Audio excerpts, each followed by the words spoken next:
UPSC topper से लेकर विश्व के अलग अलग हिस्सों में नोट्स को कैसे बनाया जाता है और नोट्स को कैसे प्रोपगेट किया जाता है। तो नोट्स मेकिंग मेथड में अगर हम बात करें, आप चाहें तो लिख भी सकते हैं, मेरे साथ अलग अलग चरणों में आप अपने हिसाब से ये चीजें सीख सकते हैं और ये क्रमगत विकास के नोट्स हैं दोस्तों। तो लिखिए, नोट्स मेकिंग मेथड्स में अगर हम लोग नोट्स बनाने के तरीकों की बात करें तो जो ये स्मार्ट नोट्स हैं, ये वो परंपरागत नोट्स नहीं है जो कोचिंगों में आपको दिए जाते हैं, भारी भरकम पीडीएफ दिए जाते हैं, घंटों आपको लिखाया जाता है, लिखो अब ये फलाना ढिकाना, पृथ्वी ऐसी है पृथ्वी वैसी, और आप जो है वो लिख कर लाते हैं, फिर घर जाकर उसको हाईलाइट करते हैं, फिर दोबारा किसी और कॉपी में नोट्स बनाते हैं। हम यहां बात कर रहे हैं स्मार्ट मेथड्स की, हम बात कर रहे हैं क्विक टाइम में टीचर बोलता जा रहा है और मेरे स्मार्ट नोट्स रेडी होते चले जा रहे हैं। और मेरे नोट्स जैसे ओजांकियंस की जानते हैं आप बात, मैंने फोटो भी शेयर की थी कि मेरी क्लास में मेरे बच्चों के जो नोट्स होते हैं वो कॉपियों में नहीं होते हैं, दीवारों पे होते हैं, ताकि हर समय वो उसको रिवाइज कर सके, उसमें जो है वो कुछ ऐड ऑन कर सके। तो लेट्स स्टार्ट इट, हम लोग शुरू करते हैं इसको। नोट्स मेथड्स के 4 प्रमुख विधियां होती हैं जिसको हम लोग स्मार्ट नोट्स मेकिंग कहते हैं। पहले को हम लोग बोलते हैं LWMI, जिस मेथड को मैंने आज से 3 साल पहले डेवलप किया था। LWMI का मतलब होता है लेस वर्ड मोर इंफॉर्मेशन, यानी कि कम शब्दों में अधिक से अधिक जानकारी। राइट, ये एक बड़ी वैज्ञानिक मेथड होता है जो एक प्रवाह के साथ चलता है, कीवर्ड्स को लेते हुए आगे की तरफ बढ़ता है। आज वो वक्त नहीं है कि कुछ 1000, 2000 या 20,000, 50,000, लाख लोग एग्जाम दे रहे हैं। आज एक एक एग्जाम के लिए लाखों की भीड़ है, एक एक सीट पर इतना कंपटीशन है, और इसमें अगर हम स्मार्ट नहीं बन पाते हैं, अगर हम अपने आप को टू द पॉइंट लेकर नहीं चलते हैं, तो ये हमारे लिए बहुत हार्म क्रिएट जो है वो करेगा, बहुत ज्यादा जो है वो हमें नुकसान पहुंचाएगा। सो लेट्स स्टार्ट इट, आगे हम लोग बढ़ते हैं और हम बात करते हैं less word more information, right, यानी कि LWMI के बारे में हम लोग बात करने जा रहे हैं। तो जो सबसे पहला आज हमारा टॉपिक है, इस मेथड को हम आज सीखेंगे। दूसरा होता है थॉट मैपिंग, ये उससे ज्यादा एडवांस होता है। इसमें हम कलर करेक्शन से लेकर जो है वो कोडिंग तक के प्रोसेस का इस्तेमाल करते हैं। ये एक ऐसा नोट्स होता है जो आपकी 10-10, 20-20 पेज की जो इंफॉर्मेशन है उसको एक छोटे से पार्ट पे लेकर चलाता है। इसको थॉट मैपिंग प्रोसेस कहते हैं। इसमें नंबरिंग, कोडिंग, कलर करेक्शंस, ये सब कुछ होता है। आपके नोट्स को कोई और पढ़ ही नहीं सकता, सिर्फ आप उसको समझ पाएंगे। इसके बाद तीसरा होता है साइनॉप्सिस। आपने अक्सर मेरे मुंह से सुना होगा कि टॉपर्स नोट्स नहीं साइनॉप्सिस बनाते हैं। ठीक है, मैंने कई जो है टॉपर्स के नोट्स देखे हैं, उनके नोट्स को उन्हीं से पूछना पड़ता, भैया ये लिखा क्या है तुमने, हमें नहीं समझ में आ रहा है। वो इतने शॉर्टेस्ट की अगर एग्जाम से पहले वो हल्का सा भी अगर रिवाइज कर लें तो वो उसमें एक एक पेज में वो सारे सिंबल्स के थ्रू तमाम तरह से वो साइनॉप्सिस बनाते हैं। ये थर्ड स्टेज होता है जहां हम साइनॉप्सिस बनाना सीखते हैं। और जो इस बार मेरे बच्चों ने मेरे साथ एंथुजियाज्म दिखाया जब मैंने उन्हें ये चीजें सिखाई, थॉट मैपिंग, साइनॉप्सिस, तो हमने एक नया मेथड डेवलप किया, नोट आर्ट मेथड। ठीक है, इसको हम लोग नोट आर्ट मेथड कहते हैं, यानी नोट्स और आर्ट को मिलाकर नोट्स बनाना बोरिंग नहीं, नोट्स बनाना रुचिकर। बच्चों ने कहा सर इतना मजा आ रहा है नोट्स बनाने में कि मतलब पहली बार ऐसा लग रहा है कि हम किसी बोरिंग काम को करने के बजाय बहुत इंटरेस्टिंग वर्क को कर रहे हैं। तो जो फाइनल स्टेज होती है वहां नोट आर्ट होता है। आप खाली बैठे हैं, आप स्ट्रेस में हैं, आप नोट आर्ट बनाना शुरू किया, आपका नोट्स भी बन रहा है और आप जो है वो अपनी हॉबी को भी डेवलप करते चले जा रहे हैं। This is known as note art method. ये हमारा नोट आर्ट मैथड कहलाता है। तो ये 4 स्मार्ट मेथड्स होते हैं दुनिया में नोट्स बनाने के। चलिए दोस्तों, अब हम आज अपने टॉपिक को समझते हैं। हमारा आज का टॉपिक क्या है? राइट, सबसे पहले मैं बात करूंगा, जैसे एक छोटी सी बात, बड़े ध्यान से सुनिएगा। हम सभी जानते हैं कि स्मार्ट नोट्स बनाना चाहिए, एग्री करते हैं आप? यस नो मुझे बताते रहिए। यस सर, हमसे कहा गया है कि स्मार्ट नोट्स बनाने चाहिए और स्मार्ट नोट्स बहुत जरूरी होते हैं। हमें यह भी बताया गया कि सर जो है वो किस तरह से जो टॉपर्स होते हैं वो बड़े स्मार्ट नोट्स बनाते हैं, बहुत शॉर्ट नोट्स बनाते हैं, ऑर्गेनिक नोट्स बनाते हैं, उनको कभी भी अपडेट कर सकते हैं, उसको इंटरलिंक कर सकते हैं। ये आपने सुना होगा? यस नो कुछ बताइए मुझे। हाँ, कभी नहीं सुना? हाँ, सुना है सर कि टॉपर जो है अलग तरीके से नोट्स बनाते हैं, हमारे स्कूल कॉलेज में अलग तरीके से हमें सिखाते हैं, राइट। लेकिन हम इतना जानने के बाद नोट्स क्यों नहीं बना पाते? इतना जानने के बाद हम नोट्स क्यों नहीं बना पाते? हम अपने टीचर से दबाव देते हैं कि बने बनाए नोट्स आप मुझे दे दो, मैं उसको पढ़ लूंगा। राइट। तो किताबें भी अवेलेबल हैं, टीचर कहां से नोट्स बनाता है? अपनी किताबों से ही तो नोट्स बनाता है। तो ये काम आप क्यों नहीं करते? इसके पीछे एक वैज्ञानिक कारण है कि नोट्स बनाने में चैलेंज क्या आएगा, जो मेथड मैं आपको सिखाने जा रहा हूं उसको सीखने में आपको क्या चैलेंज आएगा, और कैसे अपनी उस जो बुराई है उसको दूर करके आप अपनी पूरी पर्सनालिटी, ये आपके सोचने के तरीकों को भी प्रभावित करता है। कई बच्चों ने कहा सर हम डिसीजन मेकिंग कैसे जाएं? ये डिसीजन मेकिंग प्रोसेस आपको बताता है, ये बताता है आप एनालिटिकल सोच कैसे डेवलप कर सकते हो। ये सिर्फ किताब से नोट्स बनाने का तरीका नहीं है, ये आपको एक्टिव स्टडी, यानी अगर आप 1 घंटे पढ़ाई करो तो आप 1 घंटे को निचोड़ लोगे, इतना कॉन्सेंट्रेट हो जाओगे, इतना जो है एक्टिव हो जाओगे कि आपकी पूरी क्लास निचोड़ जाएगी इसके अंदर। और मैं आपको प्रूफ के साथ दिखाऊंगा अभी मेरे बच्चों ने इसमें क्या किया, ओजांकियंस ने। और साथ ही साथ आप इसमें देखोगे कि इसमें आपकी ब्रेन की एक्टिविटी कई गुना बढ़ जाती है, एनालिटिकल पावर आपकी बढ़ जाती है, विश्लेषण करने की क्षमता कई गुना बढ़ जाती है। तो चलिए आज हम बात करेंगे नोट्स बनाने में प्रॉब्लम आ कहां रही है, राइट। और सबसे बड़ी बात है थ्योरी ऑफ स्मार्ट नोट्स, यानी स्मार्ट नोट्स का सिद्धांत होता क्या है, प्रिंसिपल क्या है हमारे लिए, हम ये समझते हैं। जैसे आज ही जब मैं क्लास ले रहा था, एक छोटी सी कोई ऐसे ही छोटी सी क्लास थी दूसरे टीचर की, तो उसमें कई बच्चों ने कहा सर वो पीडीएफ नहीं देंगे क्या? आप भी अक्सर मांगते होंगे अपनी कोचिंग, क्योंकि कोचिंगों ने क्या किया, कोचिंग इंडस्ट्री ने ढेर सारा पीडीएफ कल्चर जनरेट कर दिया। पहले ऐसा हालांकि नहीं हुआ करता था, जब अशोक सर, भवानी सिंह जैसे लीजेंड पढ़ाया करते थे तो बच्चा खुद ही अपने नोट्स बना, वो खाली डिस्कशन किया करते। और यूपीएससी एक्चुअली में डिस्कशन का ही एग्जाम है, आप इस बात को समझिएगा। उसमें किसी पॉइंट को लेकर अपने आर्गुमेंट जनरेट करने होते हैं, और जब पूरा ध्यान तुम बैठ के खाली पीडीएफ किसी और के विचारों को पढ़ने में लगाओगे तो आप कभी आर्गुमेंट जनरेट नहीं कर सकते। आर्गुमेंट तो पॉइंट टू पॉइंट चलता है, इसके पक्ष पर, इसके विपक्ष पर, अपने निर्णय की तरफ, संतुलन की तरफ, कंटेम्प्रोरी आइडियाज की तरफ। इसमें यही यूपीएससी है। इसका पूरा जो अर्थ था वो खो दिया गया, वो पीडीएफ कल्चर आ गया। अच्छा, स्टूडेंट भी मांगते सर पीडीएफ देंगे कि नहीं देंगे, सर पीडीएफ देंगे कि नहीं देंगे। अब मैं आपको बताता हूं, इसमें आपको भविष्य में, आज तो ठीक है मजा आएगा, आगे क्या नुकसान होने जा रहा है इसके बारे में बताता हूं। एक बड़ी खूबसूरत बात है एनएलपी में, न्यूरो लिंग्विस्टिक प्रोग्रामिंग में, आई लिसन आई फॉरगेट, लिख लो इसको। मैंने सुना मैं भूल गया। आपको कोई बात बोल रहा हूं, अगर आपने इसको आज लिखा नहीं, अपनी कॉपी में डाला नहीं, थोड़ी देर बाद आपको कुछ याद नहीं रहेगा। क्योंकि मैंने आपको बताया था कि जब हम कोई चीज सुनते हैं तो हमें सिर्फ अपनी मेमोरी में 11% याद रहता है, ओनली 11%। ठीक है, मैं तुम्हें भले चाहे कितनी बाहुबली की कहानी सुनाऊं, पिक्चर की, थोड़ी देर बाद तुम्हें याद, अरे यार वो क्या नाम था यार, वो उसकी माँ का क्या नाम था यार, वो कौन सा साम्राज्य था यार, वो महिमा, तब नहीं याद आएगा। ठीक है, कोई पिक्चर आपको समझ में नहीं आएगी। तो ये बड़ा सिंपल सा है, ये बात याद रखना, नोट्स में आपको पढ़ाई स्मार्ट होने से रोकता कौन है, इसमें आपको क्लियर हो जाएगा। आई लिसन आई फॉरगेट, मैंने सुना मैं भूल गया। जब आप क्लास में ऐसे बैठे रहते ना, हाँ सर ज्योग्राफी पढ़ा, हाँ, तो आप बस यही काम कर रहे हो, और सीधे सीधे आपका मामला साफ हो जाता है, क्लास से निकलने के साथ वो खत्म। आई सॉ आई रिमेंबर, मैंने देखा और मैंने याद किया। भले चाहे याद है कि भाई कटप्पा ने बाहुबली को कैसे मारा, पिक्चर आपने देखा, वो माहिष्मती साम्राज्य, कुछ नहीं आपको भूलेगा, कुछ नहीं भूलेगा। ठीक है, तो शिवगामी देवी भी नहीं भूलेगी कि मेरा जो उसमें जो उसका स्टाइल, उसके तो आप क्या होता है, बहुत विहंगम आपको पिक्चर दिखाई गई है। तो आप कोई चीज देखते हो तो आपको याद रहता है, मैंने देखा मुझे याद हुआ। ठीक है, ये मेमोरी का दूसरा सिद्धांत हुआ। लेकिन मुझे तो देश के सबसे टफ एग्जाम में लड़ना है, मुझे अपनी सीट के लिए 1300 लोगों से लड़ना है, अपनी सीट हासिल करनी है। आईआईटी में भी कल मैं आंकड़े देख रहा था तो 10 लाख बच्चे एग्जाम देते हैं, यूपीएससी में 13 लाख लोग फॉर्म भरते हैं। तो बहुत बड़ा अंतर है जो है वो, कसमें मुझे क्या करना पड़ेगा, मुझे थर्ड स्टेज में जाना। आई डू आई लर्न, मैंने करके देखा मुझे याद हो गया, मैंने करके देखा मुझे याद हो गया। तो जो LWMI मेथड जब मैंने डेवलप किया अपने बच्चों के लिए, कि मुझे समझ में आ गया कि ये लोग जो है पीडीएफ वाले हैं, सुनने वाले हैं, इनसे इनका कुछ नहीं होगा, लास्ट में जाकर ये नलिफाई हो जाएंगे। तो मैंने उस मनोविज्ञान को समझा और मैंने एक ऐसा मेथड डेवलप किया जिसमें उनकी इन्वॉल्वमेंट बड़ी जरूरी, इन्वॉल्व होना। फॉर एग्जाम्पल, जैसे मैं आपसे एक छोटा सा एग्जाम्पल लेता हूं, आपको साइकिल चलाना सीखना है, आपके जीवन से एक छोटा, मैंने कहा देखो बेटा साइकिल ऐसे होती है, इस पे क्या होता है, पैडल मार के इसके ऊपर चढ़ जाना होता है और साइकिल चलने लगती है। आपने सुना, अब आप गए और अब भूल गए यार कैसे क्या बताया था। फिर आपने कोई वीडियो देखा कि भाई इस तरह मैंने देखा किसी को साइकिल चलाते हो, ऐसे जो है ऐसे किया, चढ़ गया। क्या आप साइकिल चलाना सीख जाएंगे दोनों कंडीशन से? मेरे साथ भी ऐसा हुआ था।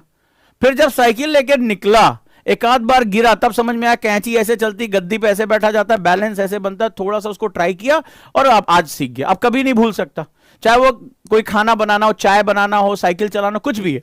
आई डू आई लर्न, यह सिद्धांत मेमोरी का सबसे महत्वपूर्ण सिद्धांत है। अगर आप यह नहीं समझ पाओगे तो कभी भी स्मार्ट नोट्स नहीं बना पाओगे और कभी भी आप स्मार्ट स्टूडेंट, टॉपर स्टूडेंट्स में शामिल नहीं हो पाओगे। यह बात याद रखना। टॉपर से मैं जितने भी लोगों से मिला, आपको पता है मैं लबासना गया था पर्सनली, जो है 50-60 आईएएस ऑफिसर से मिला, अक्सर फोटो वोटो डालता रहता हूं मैं, ये तमाम जो है मेरे संपर्क में है। तो इसमें क्या, वो एक कॉमन नेचर है कि वो किसी के बने बनाए या जो है वो दिए गए नोट्स पे वो डिपेंडेंट नहीं रहते, उसको वो अपनी भाषा में, अपनी स्टाइल में वो क्रैक करते हैं, उनकी सबसे खास बात है। तो मेरी इस बात को याद रख, ये नहीं समझोगे तो आगे नोट्स बनाने का कोई मेथड नहीं है। हमारा जो स्टूडेंट आज की डेट में वो जो कट कॉपी पेस्ट मटेरियल चाहता है, वो जो किसी और की मेहनत पे एंजॉय करना चाहता है, वो जो पैराशूट स्टूडेंट है, वो कहता है सर प्लीज मैं ये सब काम नहीं करूंगा। मेरे साथ भी आज हुआ, जैसे आज की घटना हुई, वो बच्चे ने कहा सर वो पीडीएफ, LWMI नोट्स पे मैं क्लास पढ़ा रहा था और उस पर भी वो कह रहा है कि वो बताइए सर पीडीएफ देंगे कि नहीं देंगे। ठीक है, इसका सीधा सा मतलब होता है कि आप अपनी इन्वॉल्वमेंट नहीं कर पा रहे हो। तो आप सोचो रिजल्ट क्या होगा। आप सुन के क्लास लेना चाहते हो, खत्म हो जाएगा मामला। देखते हो, याद रहेगा, लेकिन सीख नहीं पाओगे। अगर आपको किसी भी चीज को सीखना है, आई डू आई लर्न, मैंने किया मैं सीख गया, खत्म हो गई बात। सो जो मैं स्मार्ट मेथड ऑफ नोट्स बना रहा हूं वो ये है basically, it needs your involvement. If you are unable to, अगर आप विलिंग नहीं हो अपनी इन्वॉल्वमेंट देने के लिए, इस क्लास को क्विट करो और यहां से चले जाओ। चले जाओ, जैसे नोट्स बना रहे थे वैसे बनाते रहना, समय बीतता जाएगा, आपके अटेम्प्ट खराब होते जाएंगे। लेकिन अगर आप विलिंग हो कि नहीं मुझे अपने स्मार्ट नोट्स, मुझे साइनॉप्सिस तक पहुंचना है, मुझे नोट आर्ट बनानी है, तो आज आपको यह समझना पड़ेगा कि मेरी इन्वॉल्वमेंट, मेरे साथ साथ आपको यह इन्वॉल्वमेंट करनी पड़ेगी। क्लास में टीचर के साथ साथ प्रैक्टिस करनी पड़ेगी। गलत करेंगे, धीरे धीरे हम इसको इंप्रूव करेंगे। ठीक है, सिर्फ पीडीएफ पे डिपेंडेंट नहीं रहेंगे, मुझे अपने तरह के नोट्स को खुद डेवलप करना है। और ये सभी ने किया जो लोग आगे बढ़ना चाहते हैं। डन है, चलिए नाउ लेट्स मूव। थ्योरी समझ में आ गई, क्योंकि अगर मैं ये बात नहीं करता तो आपको समझ में नहीं आता कि स्मार्ट नोट्स बनते कैसे। आप सोचते होंगे अरे स्मार्ट नोट्स का मतलब जेल वेल लगाया, बालों में काला चश्मा लगाया और नोट्स बनाएंगे तो स्मार्ट नोट्स कहलाएगा। नहीं, उसके लिए आपकी इन्वॉल्वमेंट का होना जरूरी। अभी इन्वॉल्वमेंट कितने स्तर की है इस पर मैं बात करूंगा। अब सबसे पहले समझते हैं कि नोट्स बनाने में जो आप परंपरागत नोट्स बनाते हैं, वो जो लाइन बाय लाइन बड़े बड़े पैराग्राफ लिखते हैं। एक बच्चे ने कल मुझे फोटो भेजी थी व्हाट्सएप पे, बाप रे बाप इतना लंबा पैराग्राफ लिखा था। मैंने कहा लिख तो दिया, पढ़ोगे कब, पढ़ोगे कब। मैं प्रैक्टिकल एग्जांपल दे रहा हूं। मैं एक जगह पढ़ाने गया था तो एक बच्चा इतना खूबसूरत नोट्स लेकर आया था, मैं अक्सर उसको क्लास में भी बोल चुका हूं, इतना खूबसूरत नोट्स, मतलब देख के ज्योग्राफी का मजा आ गया। 3 दिन तक उसने कहा 3 दिन मेहनत करके नोट्स बनाया। मैंने उसमें एक सिंपल सा क्वेश्चन बोला, बताओ ये नदी कहां से निकल रही है, इसका ट्रिब्यूटरी कौन सी है। बोला सर अभी बनाया है, पढ़ा नहीं है। मतलब तुमने 3 दिन इतना समय लगाया खूबसूरत बनाने, लेकिन तुम्हें पता ही नहीं उसमें क्या लिखा है। तो यूपीएससी कहता है जो तुम्हारे दिमाग में वो मेरा, तुम्हारी कॉपी से उसको कोई लेना देना नहीं है। ठीक है, तो अब यहां पर जो सबसे बड़ी गलतियां होती, मेजर मिस्टेक, बिगेस्ट मिस्टेक जो होती है नोट्स मेकिंग में, वो क्या होती है। नंबर 1 सबसे बड़ी बात, हम ज्यादातर नोट्स पैराग्राफ में बनाते हैं। और अब जरा देखो, इसको मैं बोलता हूं अपनी क्लास में, मेरी क्लास में सभी स्टूडेंट को ये पता होगा, मैं इसको पैसिव स्टडी बोलता हूं। क्या बोलता हूं, पैसिव स्टडी। और रिपोर्ट्स कहती हैं, स्टडी कहती है 94% स्टूडेंट यही वाली स्टडी करता है। पैसिव स्टडी क्या होती है, टीचर कुछ बोल रहा है, हाँ बेटा ये देखिए ये जो पृथ्वी है इसमें ऐसी ऐसी चीजें हैं, और आप ऐसे थोड़ी देर में देखो, ध्यान से ऐसे देखते हो, ऐसे देखते रहते हो, फिर आंखें थोड़ी सी 15 मिनट बाद वो लोरी सी सुनाई पड़ती, फिर आंखें थोड़ी सी डब डब डब डब होती, फिर ऐसे, फिर अच्छा अच्छा टीचर देख रहा है। ठीक है, फिर थोड़ा सा कोशिश करते हो, फिर आंखें ऐसे ऐसे ऐसे होती हैं। ठीक है, ऐसे ही होता है मोस्टली। थोड़ी देर बाद आपको क्लास में क्या होता है, आपको नींद आने लगती है, क्योंकि आपकी बॉडी जैसे ही 10-11 मिनट के बाद आपकी बॉडी शिथिल हुई, आपके जो है वो एक आपके सिंबल चला जाता है, हर चीज का साइंस है, वो तुरंत बताएगा कि आप रिलैक्स अवस्था में हो। तो रिलैक्स अवस्था का सिंबल जैसे ही जा रहा है, आपकी जो स्पाइन है धीरे धीरे आप ऐसे लुढ़कना शुरू होते हो, ऐसे सिकुड़ना शुरू होते हो, तुरंत ये होता है कि now it is time to recovery the cell. आप जो है वो आपकी बॉडी में ऑक्सीजन सप्लाई लानी है, सेल्स को रिकवर करना, और आपको धीरे धीरे नींद आने लगती है। और आपका ब्रेन जो है सलगिश हो जाता है, आपकी जो ब्लड सप्लाई है वो इंटरनल ऑर्गन्स की तरफ चली जाती है, जबकि आपके दिमाग को सबसे ज्यादा ब्लड सप्लाई की आवश्यकता, ऑक्सीजन की आवश्यकता पड़नी चाहिए जब आप एक्टिव होते हैं। 20% ऑक्सीजन अकेले ले लेता है ये।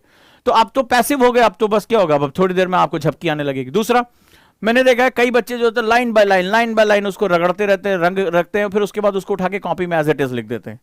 तो सबसे बड़ी बात होती है, पैराग्राफ में आप लिखते हो, नॉन इन्वॉल्वमेंट होती है, इसमें आपका कोई इन्वॉल्वमेंट होता है। आपने कई बार नोटिस किया होगा, ईमानदारी से मुझे बताइएगा, कि आप जब नोट्स बना रहे होते तो आपको यह भी नहीं पता होता है कि हम क्या लिख रहे हैं। आज आप उठे बिपिन चंद्रा, उसमें लिखते चले जाओ हाँ हाँ हाँ, उसमें आपके दिमाग में कुछ और चल रहा है। कई लोग तो गाना वाना कान में लगा लेते हैं, नोटिस किया कि नहीं, सॉन्ग्स लगा लेते हैं कि सॉन्ग्स भी सुन रहे हैं, या बगल में यूट्यूब पे कोई गाना चला लिया और उसपे जो है वो बना रहे हैं। आप यूपीएससी का नोट्स बना रहे हैं भाई मेरे, आप अपने जीवन के सबसे इंपॉर्टेंट नोट्स बना रहे हैं, और आपके बहुत सी चीजें चल रही, गाने भी चल रहे हैं, हाँ या ना मुझे बताते रहिएगा। ईयरफोन लगा लिया, गाने चला लिए और उसमें लिखते जा रहे हैं। कई बार जो है वो बस मैं बहुत पढ़ रहा हूं, आज मैंने 6 घंटे नोट्स बनाए, अपने आप को बताते हैं, और उस नोट्स में क्या लिखा है आपको पता ही नहीं है। वो किताब से आप कॉपी में लिख के, वो इससे अच्छा बेचारे पब्लिशर ने उसको प्रिंट करके रखा था, उसको वहीं रहने देते। ठीक है, होता है कि नहीं होता है, राइट? मुझे बताइएगा, अगर ये चीजें, ये मैंने आपके जीवन से मैंने स्टडी करके निकाली है। ईयरफोन लगा लिए, गाने पे ध्यान है, अच्छा ना मिलो तो हम बेचैन हो जाएं, इस तरह के गाने बज रहे हैं, आप बड़ा खुश हैं उसके साथ, हनी सिंह के गाने सुन रहे हैं, मस्त उसके गाने गुनगुना भी रहे हैं, नोट्स भी बना रहे हैं।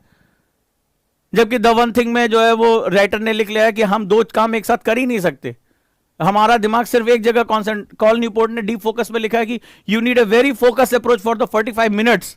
45 मिनट ही आपका दिमाग हाईली कॉन्सेंट्रेट होता है, आपको केवल उस पर पूरा एक ही काम पे आपको ध्यान रखना चाहिए। ये बेचारे लिख लिख मर गए, आपके ऊपर कोई फर्क नहीं पड़ रहा, आप गाने भी सुन रहे हो, थोड़ा सा झूम भी लेते हो, लिखने के बाद आपको पता ही नहीं रहता आपने क्या लिखा, बड़ा खुश हुए कि आज तो मैंने खूब लिखा, खूब पढ़ाई की। और कई बच्चे तो ये भी होता है, रिफिल देखते हैं ऐसे खोल के, अबे रिफिल हुआ कितनी खत्म हुई, हुआ है कि नहीं हुआ है, सबके साथ, हमारे साथ भी हुआ है। रिफिल खोल के देखते हो, अरे भाई साहब रिफिल यहां तक पहुंच गया, तो मैंने खूब पढ़ा, खूब लिखा, कल मैं ये पूरी रिफिल खत्म कर दूंगा। ऐसा हुआ है कि नहीं हुआ है, ईमानदारी से बताना, यस और नो, हुआ है ना? तो एक्चुअली में क्या होता है, साइकोलॉजिकल होता है। पर पर्पस क्या होना चाहिए था, तुम्हारा चाहे 2 घंटा हो, मेरी बात को बुरा लगे तो कोई बात नहीं, जरूरी है बुरा लगना, दिल पे लगेगी तभी तो बात जो है आगे बढ़ेगी। चाहे 3 घंटा आपने लगाया हो, ये पूरा टाइम जो है उस 365 दिन में जो आपको मिला है कंपटीशन के लिए, या जो भी आपने टारगेट बनाया है, उसमें से निकल गया कि नहीं निकल गया। और ऐसे अगर आपने 50 बार ऐसे आपने किया तो सोचिए आपने कितना समय अपना बर्बाद कर दिया हमेशा के लिए, और बोझ ले लिया आपने अपने सर पे। क्लियर है? ये बेसिक गलतियां होती है जो हमसे कोई नहीं बताता, ये जब एग्जाम में हम पहुंचते तब पता चलता है। पहला। दूसरा, बोरिंग बहुत ज्यादा होता है और यूनिलैटरल होता है। हमारे दिमाग का बेसिक स्ट्रक्चर जो होता है, हम लोग जो न्यूरॉन्स होते हैं वो मल्टी डायमेंशनल होते हैं। आप इंटरनेट पे चले जाओ और उसमें एक वर्ड डालना, आइडिया, वर्ड टाइप करना गूगल में, अभी कर सकते हो आइडिया। जैसे तुम आइडिया वर्ड टाइप करोगे, उससे रिलेवेंट क्या होता है, गूगल सर्च करके तुम्हें पिक्चर बता देता है। जरा ध्यान से देखना, उस आइडिया पे जब आप पिक्चर पे, इमेजेस पे क्लिक करोगे, इमेज क्या आती है, ऐसे आता है। देखो ध्यान से, लॉजिक दे रहा हूं, लॉजिक को समझना। ये है हमारा बल्ब, इस तरह से आता है, उसमें ऐसे क्या होता है, ऐसे आपने देखा होगा बल्ब के साथ ऐसे ढेर सारा प्रकाश निकल रहा होगा, आइडिया। या दिमाग में ऐसे क्या होता है, ऐसे चक्का बना होता है, ढेर सारा चक्का। इसका मतलब है idea is a multi dimensional approach. जो विचार होते हैं वो बहुआयामी होते हैं। आप कोई चीज सोच रहे थे, अरे यार आइडिया आ गया, यानी आप उसके बहुआयामी जो है वो दर्शन की तरफ जाते हो। राइट और रॉन्ग, अभी आप गूगल पे जाके चेक करके देखा, मुझे बता सकते हो। राइट, आपको तुरंत के तुरंत लॉजिक मिल जाएगा। इसी तरह की फोटोज आपकी इमेजेस आ रही होंगी कि नहीं आ रही होंगी। तो इसका मतलब है कि हम जो नोट्स बनाते हैं वो क्या होता है, पैराग्राफ टू पैराग्राफ बनाते हैं, तो बोरिंग। कल को सबसे बोरिंग मैंने वर्ड क्यों किया, जब आप इसको जब दोबारा पढ़ने बैठते हो, अरे यार इतना पढ़ना, इतना मोटा मोटा नोट्स, इतना मोटा मोटा नोट्स, किताब से भी ऊपर निकल जाता है, इतना पढ़ना पड़ेगा, ये इतना रिवीजन करना पड़ेगा। छोड़ यार, रिवीजन बाद में। आप जानते हैं कि आपके टाइम टेबल में जो सबसे ज्यादा चीज स्किप होती है वो कौन सी होती है? आप आगे किताब पढ़ लेते हो, सब कुछ, रिवीजन आपका स्किप होता है कि नहीं होता है? मेरे पास मैसेज आएगा, सर रिवीजन करने का मन नहीं करता, सर रिवीजन नहीं हो पा रहा है सर।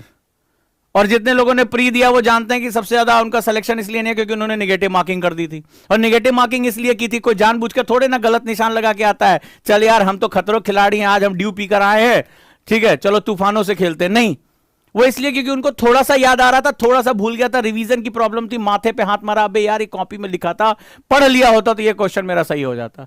राइट और रॉन्ग मुझे बताते जाओ, जहां जहां मैं सही हूं यस लिखकर मुझे बताते रहो कि हाँ सर बिल्कुल सही कह रहे हो, पकड़ ली है नब्ज आपने, इलाज अब बता देना डॉक्टर साहब।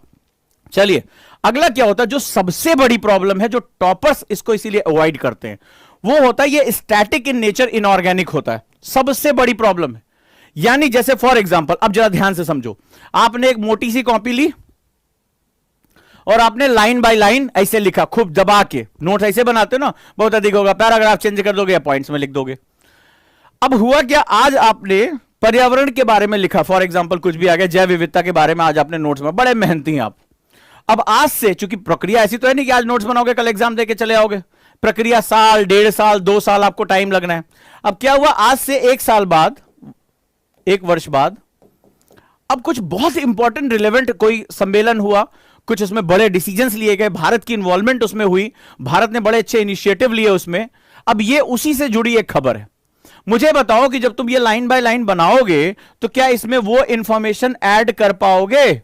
मुझे आप बताओ, क्या इंफॉर्मेशन बड़ी हो सकती है, एनालिटिकल हो सकती है, कॉम्प्लेक्स हो सकती है? क्या उसमें आप जो है, राइट, क्या उसमें आप जो है वो ये इंफॉर्मेशन ऐड कर पाओगे जब आप ये लाइन बाय लाइन नोट्स बना रहे हो, पैराग्राफ बाय पैराग्राफ, जिस तरह से आप नोट्स बनाते हो? जोड़ पाओगे? नहीं ना, नहीं जोड़ पाओगे। कहां जोड़ोगे, जगह ही नहीं है। अब आप क्या करोगे, एक कॉपी के बाद दूसरी कॉपी में रखोगे। अच्छा, आप लोग ये जानते हैं कि यूपीएससी इंटरडिसिप्लिनरी है, वो चीजों को जोड़कर पढ़ने के लिए आपसे कहता है कि 2 अलग अलग टॉपिक्स को जोड़ के पढ़ना या 2 अलग अलग सब्जेक्ट्स को जोड़ के पढ़ना। अब इसमें आप उसमें ऐड ऑन कर ही नहीं पाओगे, उसमें जोड़ ही नहीं पाओगे। आप एग्जाम से पहले जब स्ट्रेस इतना ज्यादा होता है तो आपने एक कॉपी मान लो पढ़ भी ली तो दूसरी इंफॉर्मेशन आप पढ़ ही नहीं पाए, एग्जाम में आप रिलेवेंट डाटा नहीं लिख पाओगे और नतीजा क्या होगा, आपके हाथ से वो मौका निकल जाएगा। क्लियर है? चलिए, अगला सबसे बड़ी जो दिक्कत होती है, ये जो भारी भरकम नोट्स आप बनाते लाइन बाय लाइन, इसमें रिवीजन और एसोसिएशन की दिक्कत होती है। इसको रिवीजन करना ही सबसे खतरनाक काम होता है, क्योंकि रिवीजन के लिए मेरी इन्वॉल्वमेंट होना। मैंने तो नींद की अवस्था में मैंने नोट्स बनाए थे, अंडरलाइन इतना कर दिया था कि समझ में नहीं आ रहा था कि राइटर वह ज्यादा लिखा कि हम ज्यादा लिख दिए उससे। नोट्स कई बार इतने भारी भरकम होते हैं, हर चीज को उठा के डाल देते हैं और लगता है कि मैंने तो बड़ा जादुई नोट्स बनाया है।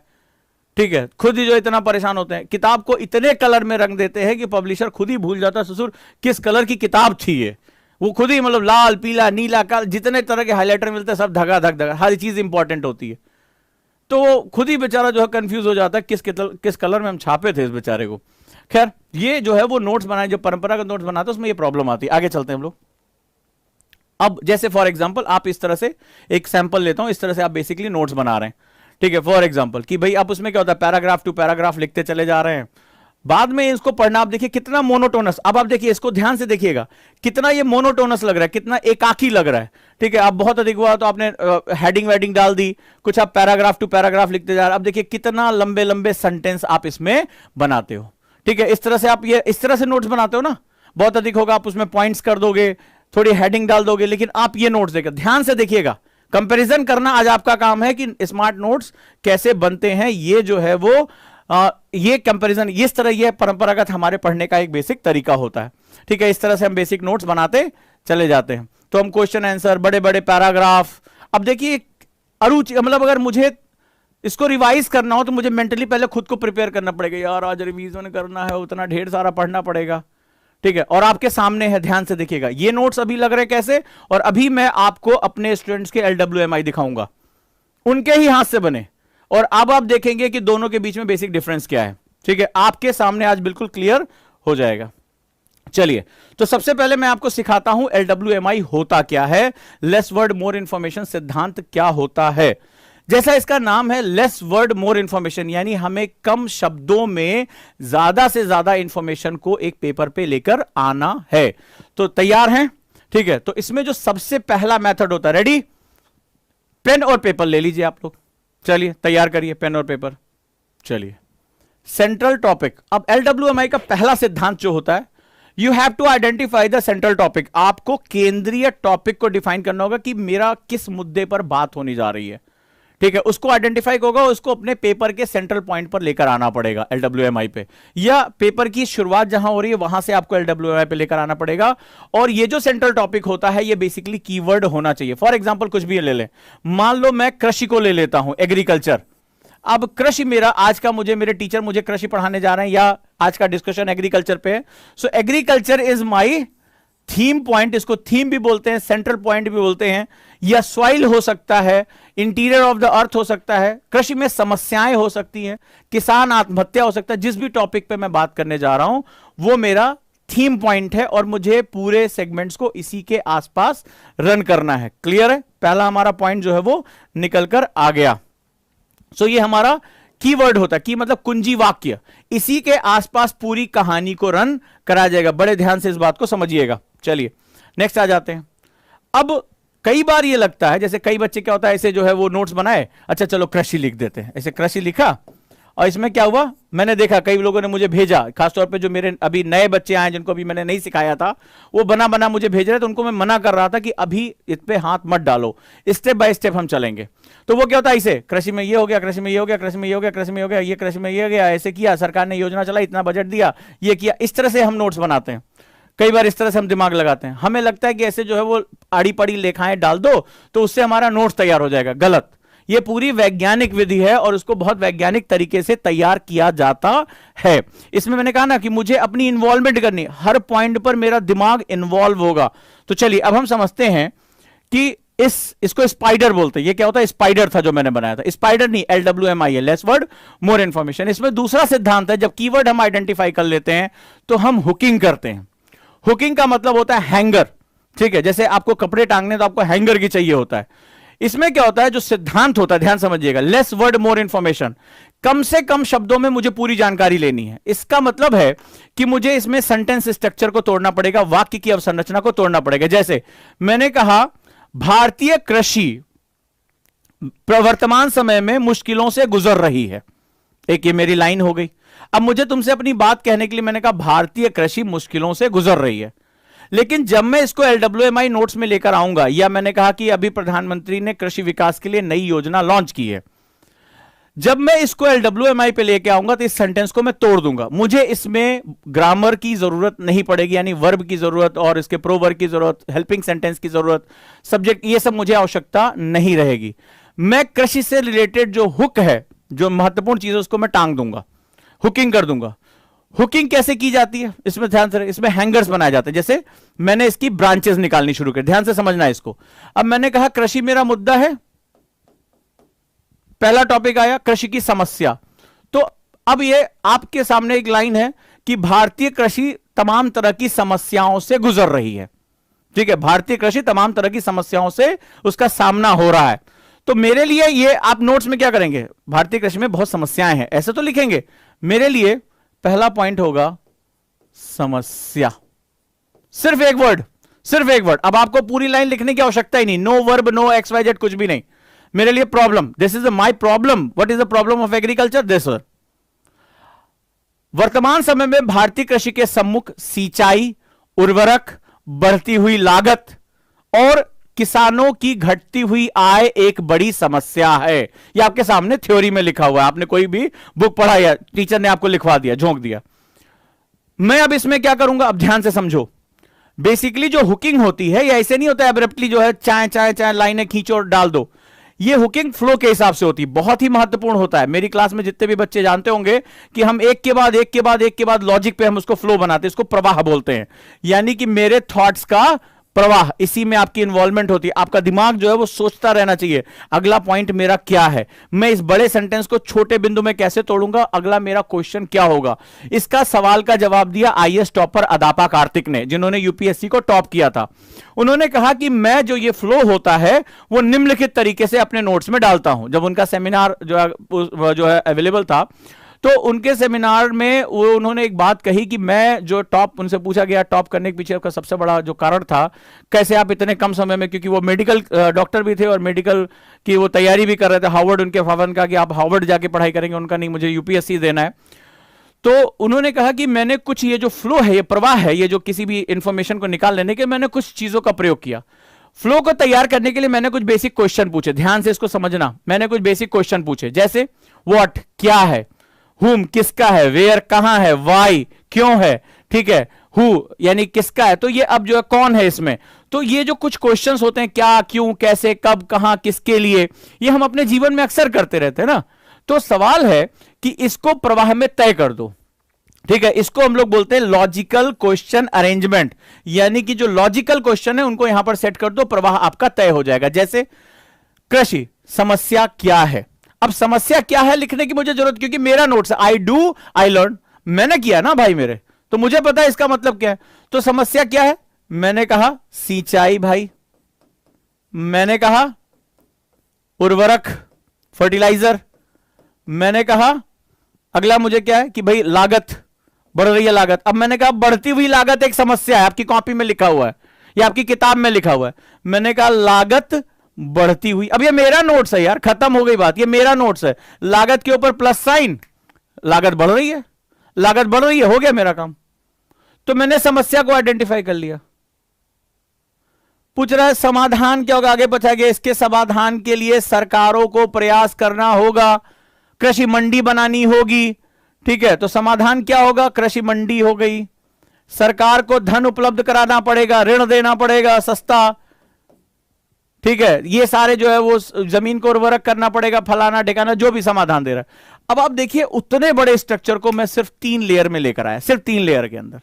बस क्या हुआ, मैं सो नहीं रहा था, मैं अब गाना सुन के नोट्स नहीं बना सकता, ये एक खतरा है। तो जो आपके स्पॉटिफाई और जो आपके गानों की पूरी प्लेलिस्ट है वो आपकी बेकार हो जाएगी, इतना खतरा मौजूद है। लेकिन इसमें अब आपको इन्वॉल्व होना पड़ेगा। अगला क्वेश्चन मेरा क्या होना चाहिए, इसका फ्लो क्या होना चाहिए, ये लॉजिकल वे में कि मैं एक के बाद एक बढ़ता चला जाऊं और मुझे सारा प्रोसेस अपने आप पता चल जाए, सारा प्रोसेस अपने आप पता चल जाए। मैं लॉजिक, इसके बाद भी आप लॉजिक लगा सकते हैं। अभी आपको मैं दिखाऊंगा मेरे स्टूडेंट्स के जो लॉजिक इसमें कैसे कैसे इसमें प्रयोग हुए हैं। क्लियर है? तो दीज आर द लॉजिकल वे।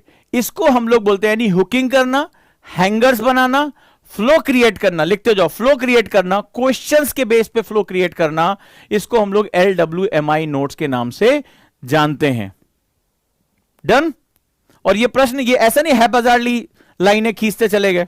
अब जैसे मैं आपको दिखाता हूं, अब आप ये देखिए कि एग्रीकल्चर, जो भी मेरा स्टूडेंट मुझे पढ़ा होगा जानता कि एग्रीकल्चर पे मेरा रिसर्च है, मेरे बहुत डेप्थ है और मैं नॉन स्टॉप जो है बोलता हूं, चाहे नीति आयोग के आंकड़े हो चाहे जो भी हो।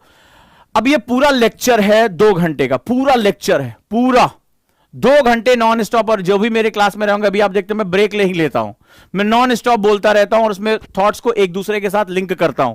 अब आप देखिए जो है ये बच्ची है हमारी, उसका ये नोट्स एग्रीकल्चर, ये हो गया उसका सेंट्रल पॉइंट। और इसने जब शुरुआती दौर में इसने बनाना शुरू किया था, शुरुआती दौर में, तो इसने जो है जब सीखना शुरू किया तो इसने इसके लॉजिक जो है वो पूरे बनाने शुरू किए। अब आप देखिए ये क्या है, ये प्राइमरी एक्टिविटी है। ठीक है, this is the primary activity. तो कृषि क्या है, एक प्राथमिक क्रिया है, सबसे पहला हमें इकोनॉमी में सिखाया जाता है। ठीक है, अब ये प्राइमरी एक्टिविटी किस पर निर्भर है, कहती है इसमें, जिसमें इसने लाइन लिखा कि इसमें 3 फैक्टर सबसे इंपॉर्टेंट, कहता है फेवरेबल टोपोग्राफी, यानी कि जो मिट्टी या जो ढाल है वो सही होनी चाहिए। दूसरा, वहां की जो मृदा उच्चतम गुणवत्ता की होनी चाहिए और जलवायु बहुत महत्वपूर्ण होनी चाहिए। फिर अगला कहते हैं कि ये एरेबल लैंड्स के अंतर्गत आती है। फिर कहते हैं कितने प्रकार की कृषि होती है, देखो यहां लिखा टाइप्स। ठीक है, टाइप्स, तो कहता है कि विटिकल्चर, सेरिकल्चर, पिसिकल्चर, हॉर्टिकल्चर, इसने सारा अपना दिया। अब इससे संबंधित क्या आउटपुट है, अब आप सोच के देखिए, ये 2 घंटे से ज्यादा का लेक्चर है और ये सामने दीवार पर है। इसको समझिए, ये बेसिक, अभी इसका एडवांस भी दिखाऊंगा। इसका एडवांस इन लोगों ने, ये बेसिक जब उन्होंने मेरे साथ सीखा तब ये इसको जो है वो जब आगे लेकर गए तो ये वर्ड्स भी हटा दिए इन्होंने। इसमें सब कुछ उन्होंने डाला, types of farming, major crops, problem in India, solution क्या क्या होगा, पूरा सॉल्यूशन एक साथ। अब मुझे इस पर चाहे निबंध लिखना हो, चाहे मुझे मेंस का आंसर लिखना हो, चाहे मुझे शॉर्ट आंसर लिखना हो, भाई इसमें मैं कोई भी इंफॉर्मेशन उठा सकता हूं। और ये उठाकर इन्होंने दीवारों पे चिपका दिया। इन्होंने, मैंने बोला कि आप सामने दीवारों पर सारे पोस्टर वोस्टर हटाओ, सिर्फ और सिर्फ नोट्स रखो। अब मैं ब्रश भी कर रहा हूं, बाल भी झाड़ो, चलो एक बार रिवीजन मार देते हैं, सामने मेरी आंख के, मैंने रिवीजन मार दिया, मेरे दिमाग में आ गया। अब क्या हुआ, आज से कुछ दिन बाद एक कोई बहुत अच्छी इंफॉर्मेशन है, ध्यान से समझना मैं क्या कह रहा हूं। मान लो सरकार ने अभी कोई नई पॉलिसी लॉन्च की, पिछले वाले कोर्स में था कि मुझे ऐड ऑन करने में मेरी ऐसी तैसी हो जाती। अब इसमें जो है, मान लो सरकार ने अभी सिल्क के खेती पर कुछ इन्होंने नया इनोवेशन किया, सरकार ने एक योजना चला दी। मुझे पता है कि मैंने सिल्क के ऊपर यहां लिखा और मैं गया और मैंने एक लाइन ड्रॉ करते हुए उस योजना का नाम यहां ड्रॉ कर दिया, खत्म। मेरा, मुझे कोई अलग से नोट्स नहीं बनाना, मेरा इसी के अंदर मेरा काम हो गया। अभी सरकार ने क्या किया, प्रॉब्लम्स इन इंडिया में मान लो सॉल्यूशन दे रहा है, तो सॉइल हेल्थ एनहांसमेंट में अभी सरकार ने बजट में जो है एक मेजर जो है वो एक मोबाइल वैन एक लॉन्च की है कि वो जाकर देख सके। मैंने गया और मैंने यहां पर हाल ही में हुआ, मैंने स्टार मार्क कर दिया कि मतलब ये करंट अफेयर्स का पार्ट है। अभी आज ये खबर आई है कि जो है सरकार ने एक मोबाइल वैन लॉन्च किया, इसके लिए इतना पैसा दिया है, या पीएम किसान स्कीम में सरकार ने इसमें जो है वो एक नई स्कीम लॉन्च की, मैंने इसमें उठा के जोड़ दिया। मुझे अलग से कोई नोट्स नहीं बनाने, क्या स्मार्ट तरीके से नोट्स मेरा अपडेट होता चला जा रहा है। मजा आया इसमें। ये मेरी स्टूडेंट है नियति, उसका जो है ये नोट्स है बेसिक, ऐसे बॉस अभी तो नोट देखते जाओ, मजा आएगा। अब ये नोट्स देखो, LWMI के, अब थोड़े दिन और बीते, अब ये टॉपिक जानते हो क्या है? इकोनॉमिक्स का टॉपिक है, इकोनॉमिक्स का टॉपिक है। अब देखो हम लोग कैसे बात करते हैं। अब जब उसकी प्रैक्टिस और बढ़ गई तो अब उसने जो है वो कीवर्ड्स को पिक्चर के साथ रिप्लेस कर दिया, और ये क्लास पढ़ाते हुए बना हुआ नोट्स है, क्लास के बाद नहीं। उसकी खास बात यह है, इधर मैंने क्लास खत्म की, उसमें मेरे पास व्हाट्सएप में आ जाता है, सर ये नोट्स मेरे आज की क्लास का डिस्कशन, और एक पेज से ज्यादा नहीं होता। बड़ी मजेदार बात है। अब आप देखिए इसमें इंडियन इकोनॉमी के हम लोग जो है संतुलन के बारे में बात कर रहे हैं, और ये नोट्स का स्टाइल देखिए, एक एक वर्ड में सारी चीजें इंवॉल्व है, सारी चीजें इंवॉल्व है। क्या क्या है, फ्लो कैसे मूवमेंट हो रहा है, क्वेश्चन पूछते हुए फ्लो आ रहा है। अब यह देखिए कितना खूबसूरत नोट्स लग रहा है। मेरी कॉपी में ये नोट्स है, मुझे पढ़ने में भी मजा आएगा, मुझे रिवीजन में मजा आएगा। ये देखिए जीडीपी डिफ्लेटर पढ़ा रहा था, और उसमें कॉन्सेप्ट बताया, ये देखिए यहां पर इसने, अब आपको समझ में नहीं आएगा ये एप्पल यहां बना क्यों। अगर मैं कोई मेरा नोट चोरी भी कर ले जाना, मेरे सर पे आके पटक के मारेगा, ये है क्या बेसिकली, तुमने इसमें लिखा क्या है। पर ये वो जानती कि उसने जो है वो किस तरह से इस प्राइजेस को कंपैरिजन किया यहां पर, और डिफ्लेटर में किस तरह से बताया है कि बेस ईयर प्राइस और करंट ईयर प्राइस के बीच में क्या डिफरेंस होता है। ये क्लास के साथ बने हुए नोट्स हैं, आप इसका अंदाजा लगाइए। ठीक है, अब आप देखिए एक आदमी समोसे खा रहा है, चटनी है यहां पर, और एक आदमी उसको देख रहा है। अब आप अंदाजा भी नहीं लगा पाएंगे इस टॉपिक का नाम क्या है। इकोनॉमिक्स का टॉपिक है, ठीक है, हम डिफिसिट यानी हम घाटे के बारे में बात कर रहे हैं, उसने कंपैरिजन इसको किया है। और आप देखिए किस तरह से फ्लो चार्ट में ये पूरी की पूरी बात, मतलब आप पूरे एक टॉपिक को, इकोनॉमी का इतने डेफ टॉपिक को आप कितने कम वर्ड्स के अंदर लेकर चले। फ्लो देखिए किस तरह से, एक एक वर्ड, एक एक लाइन, एक एक लाइन। देखिए यहां पर वैल्यू ऑफ रुपीज डिप्रिशिएट, उससे पूछो तो उसका तुरंत जवाब दे देगी वैल्यू ऑफ। अब यहां पर रुपए की कीमत में कमी आती है, लिखने की हमारे यहां जरूरत नहीं पड़ती है। रुपी ऑफ वैल्यू, इससे क्या होगा, रुपी ऑफ वैल्यू डिप्रिशिएट, इसका क्या होगा, जो है वो इंपोर्ट कॉस्टली हो जाएगा, आयात महंगा हो जाएगा। इन्फ्लेशन राइज, इन्फ्लेशन महंगाई बढ़ जाएगी, हमारे यहां नहीं लिखा जाता इससे, अतः इससे महंगाई बढ़ जाएगी ना, इन्फ्लेशन इंक्रीज। इन्फ्लेशन इंक्रीज तो उस समय सब्सिडी पे क्या होगा, एग्जाम में क्वेश्चन आता है, सब्सिडी प्लस, सब्सिडी ज्यादा देनी पड़ जाएगी। ठीक है, तो अब क्या होगा, मनी ज्यादा बोरोइंग करनी पड़ेगी, फिजिकल डिफिसिट हमारा बढ़ जाएगा, तो राजस्व घाटा हमारा क्या होगा, ये हो जाएगा। और ये देखिए आप 1 2 3 4 5 वर्ड में ये पूरी कहानी, सारे के सारे पॉसिबल वे यहां पर आ गए। ये होती है स्मार्ट तरीके से, यही हम लोग एलडब्ल्यू में इसी तरह से पढ़ाता ही हूं। मुझे वो लंबे लंबे, मुझे कोई थॉट्स देते, वो लंबे लंबे वो जो पैराग्राफ में मुझे खुद चक्कर आने लगते उसको देख के, भाई ये किस तरह से बात हो रही है। स्मार्ट वे में देखो कितना मजा आ रहा है, ये देखने में ही अपने आप में लग रहा है कि हाँ ये कितना मजेदार है। आप देखिए यहां पे एरो बना हुआ है, ये फिजिकल टारगेटिंग। अब अगर आपको कहे कि ये क्या लिखा हुआ, आप सोचेंगे क्या है। अब इसको बनाने के लिए मुझे अपने ब्रेन को इस्तेमाल करना पड़ेगा, मुझे सोचना पड़ेगा कि फिजिकल टारगेटिंग यानी कि जो है वो जो हमारा राजकोषीय लक्ष्य है जो सरकार तय करती है, उसके लिए मैं क्या बनाऊं। उसने कितना बढ़िया बनाया, देखिए एक तीर बनाया, धनुष बनाया कि हमें किस तरह से टारगेटिंग करनी है। पब्लिक डेप्ट को हमें कैसे जो है वो जो हमारा लोक कर्ज है उसको हम कैसे मैनेज करेंगे। इसमें क्या होता है, आप इन्वॉल्व करते हैं, अपने दिमाग को इन्वॉल्व करते हैं। जब आप अपने दिमाग को इन्वॉल्व करते हैं इसको हम लोग एक्टिव स्टडी बोलते हैं, यानी सक्रिय रूप से पढ़ना।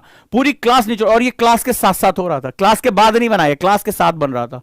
इसको हम लोग एक्टिव, हमारे यहां तो बहुत एक्टिवली आपको इन्वॉल्व होना पड़ता है। जरा देखिए आप एक एक वर्ड के अंदर सारे नोट्स देख रहे हैं आप, क्या खूबसूरत तरीके से। और सबसे बड़ी बात, आप जो कलर देख रहे हैं, कलर सबसे इंपॉर्टेंट होता है। कलर का हमारे दिमाग पर बहुत असर पड़ता है, और ये बात आप भी अच्छी तरह जानते हैं। इसीलिए हम रंगीन कपड़े पहनते हैं, कलर्स को चेंज कर करके पहनते। क्यों पहनते हैं, सुबह शाम हम सफेद कपड़ा पहने, सुबह शाम हम काला कपड़ा पहने, तो आपने देखा होगा काले कपड़े को हमारे यहाँ मनहूस कपड़ा बोला जाता है, और सफेद को भी हमारे यहाँ कफन के साथ या जो है इस तरह की, भाई सफेद सफेद पहन रहे हैं। बोले यार कुछ तो रंगीन कपड़े पहनो, कुछ तो कलरफुल पहनो। या राजस्थान के लोग जहां पर चारों तरफ बैरन डेजर्ट है, तो वो लोग खुद ही इतना कलरफुल कपड़ा पहन लेते हैं। होता है कि नहीं होता है, उसके पीछे रीजन है कलर का हमारे दिमाग पे, हमारे दिमाग की सक्रियता पर असर पड़ता है। देखिए कितने खूबसूरत लग रहे हैं नोट्स, ये सिंपल फोटो ली गई, ओरिजिनली कितने अच्छे लग रहे होंगे ये, राइट। आप अंदाजा लगाइए, अभी आप देखते जाइए। नोट 8, अब इस नोट्स के बारे में बात करिए। ये ज्योग्राफी के मेरे नोट्स हैं, बताइए ये नोट्स कैसा है। ठीक है, ये नोट 8 है, जो आर्ट और नोट्स को मिक्स कर दो, इसकी खूबसूरती बताइए। अब आप इसको देखिए, और जानते हैं इसमें क्या है, इसमें पूरी फिजिकल ज्योग्राफी के, bio geography, geomorphology, climatology, oceanography के इंपॉर्टेंट, ये रहा आपका कॉन्टिनेंटल स्लोप का पूरी कहानी, ये रहा सॉइल प्रोफाइल, ठीक है, ये रहा जो है हमारी अर्थ की भूपरपटी का पूरा सेगमेंट, और ये हमारे एटमॉस्फेयर में होने वाली जितनी भी हमारा संगठन, कंपोजिशन जो होता है, स्ट्रक्चर जो होता है, सो एटमॉस्फेरिक लेयर होती है, सारी एक जगह। ये नोट्स देख रहे हैं आप, अभी देखते जाइए। ये पूरी वाटर साइकिल है, पूरी वाटर साइकिल विच इन्वॉल्व्स जो चारों लिथोस्फीयर, हाइड्रोस्फीयर, एटमॉस्फेयर और जो हमारा बायोस्फीयर है, यानी चारों मंडलों को जोड़ते हुए ये पूरी जल चक्र है। आपको पता है ये मेंस में क्वेश्चन आया, नोट्स देखिए आप। ये हमारे सारे आयामों के साथ एनर्जी और मैटर साइकिल, यानी कि द्रव्य और ऊर्जा प्रवाह जो है, जो होम्योस्टैसिस यानी समस्थित सिद्धांत लेकर जाता है, उसके नोट्स देखिए। क्या खूबसूरत नोट्स हैं, आगे देखते जाइए। ये सीजन्स हैं, फेनोमेनन ऑफ सीजन्स, किस तरह हमारे यहां मौसम में बदलाव होता है। ओजोन लेयर किस तरह से हमारी बर्बाद होती है और बनती है, इसके बारे में, ठीक है। और ये हमारी मैपिंग सिस्टम हो गया, ये हम जो है वो मैप किस तरह से करते हैं, पूरा मैप। आप देखिए कितना खूबसूरत मैप बनाया गया है, और मैप के अंदर ही इससे जुड़े ये हवाएं, ये क्या है, ये लोकल विंड्स है, पूरे अंदर लोकल विंड्स इसमें बताए गए हैं कि लोकल विंड्स कैसे कैसे चलते हैं, क्या क्या होता है। अब देखिए इसको जरा ध्यान से, सारी लोकल विंड्स लोग याद कर करके मर जाते हैं, और ये कॉपी में देखिए जरा कितने खूबसूरत तरीके से नोट आर्ट बनाया गया है। ये देखिए दिखाई पड़ रहा है, मैप के साथ ही सारा का सारा, बोरा कहां चल रही है, खमसिन कहां है, ठीक है, हरमट्टन कहां है, सिरक्को कहां है, नॉटर कहां है, ब्लिजार्ड कहां है, चिनूक कहां है, फॉन कहां है, जो है वो बाकी जितनी भी जो है, जितनी भी बर्ग कहां है, पैम्पेरो कहां है, सारी की सारी जो है वो एक सेगमेंट के अंदर। ये नोट्स है, ये कॉपी के अंदर के नोट्स हैं।